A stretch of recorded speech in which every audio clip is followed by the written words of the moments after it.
सामाजिक न्यायमंत्री संजय शिरसाट आपल्यासोबत आहे. सर, तुम्ही आज सिद्धार्थ कॉलेजमध्ये गेलात, त्या ठिकाणची प्रत्यक्ष पाहणी तुम्ही केली. गॅसचा तुटवडा मुंबईमध्ये आहे, विरोधक वारंवार आंदोलन करतायत, सरकारला देखील जाब विचारतायत आणि सामाजिक न्याय विभागाचे जे हॉस्टेल्स आहेत त्यावर देखील याचा परिणाम होतोय का?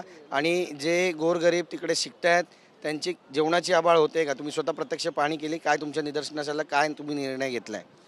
सामाजिक न्याय विभागातर्फे जो काही आम्ही निधी पीपल एज्युकेशन सोसायटीला दिलेला आहे, त्यामुळं मी आज सिद्धार्थ कॉलेजची पाहणी केली. त्या पाहणीमध्ये त्याची असलेली दुरावस्था पाहून खरं तर मनाला फार दुःख झालं. तिथं माझे बांधकाम खात्याचे अधिकारी होते, सामाजिक न्याय विभागाचे अधिकारी होते. त्यांना काही सूचना दिल्यात आणि लवकरच पुढच्या महिन्यापर्यंत टेंडर प्रोसेस होऊन तिथं कामाला आम्ही सुरुवात करणार आहोत. आता जो काही युद्धामुळं जो काही गॅस टंचाईचा प्रश्न निर्माण झालेला आहे, त्यामुळं हॉस्टेलमध्ये जो गॅस जो सप्लाय होतो तो आता बंद झालेला आहे. माझ्या खात्यामध्ये जवळपास हॉस्टेलमध्ये राहणाऱ्यांची विद्यार्थी संख्या 55,000 आहे आणि मग तसंच आदिवासी विभाग असेल, इतर विभागाला सुद्धा तेवढंच आहेत. म्हणून त्यांना ते गॅस पुरवण्यासंदर्भात आम्ही कलेक्टरना सूचना दिलेल्या आहेत. नक्कीच, पण या सूचनांचं पालन कधीपर्यंत पूर्ण होईल? कारण 55,000 फार मोठी संख्या आहे आणि ह्या सगळ्या तरुणांना मग दुसरा पर्याय काय? नाही, काही नाही. तातडीनं गॅस पुरवठा त्यांचा सुरू केला जाईल.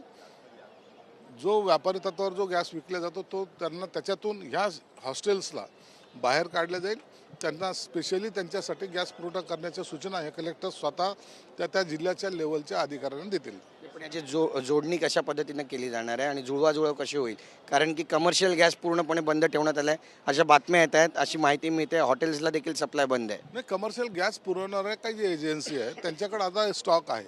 फक्त तो स्टॉक इतर लोकांना द्यायचा नाही, तर फक्त त्या हॉस्टेलसारख्या ठिकाणी आणि त्यातल्या त्यात आणखी हॉस्पिटलसारख्या ठिकाणी सुद्धा हा गॅस लागणार आहे. त्यांना सुद्धा हा पुरवठा झाला पाहिजे असं आम्ही सूचना अधिकाऱ्यांना दिल्या. कमर्शियल गॅसची काळाबाजारी सध्या सुरू झालेली आहे. 2800 रुपयापर्यंत गॅस बाटला पोहोचलेला आहे. सरकारची काय भूमिका असणार आहे? कारवाईच्या भूमिकेत आहे सरकार? नाही, त्या ठिकाणच्या कलेक्टरनी आणि असलेल्या पोलीस अधिकाऱ्यांनी असा काळाबाजार करण्यावर कडक कारवाई केली पाहिजे. या सूचना सुद्धा मुख्यमंत्र्यांतर्फे सर्वांना देण्यात आलेल्या आहेत. नक्की, धन्यवाद तुमची बातचीत केल्याबद्दल. कॅमेरा पर्सन खंडूराजचा गिरीश गायकवाड, TV9 मराठी, मुंबई.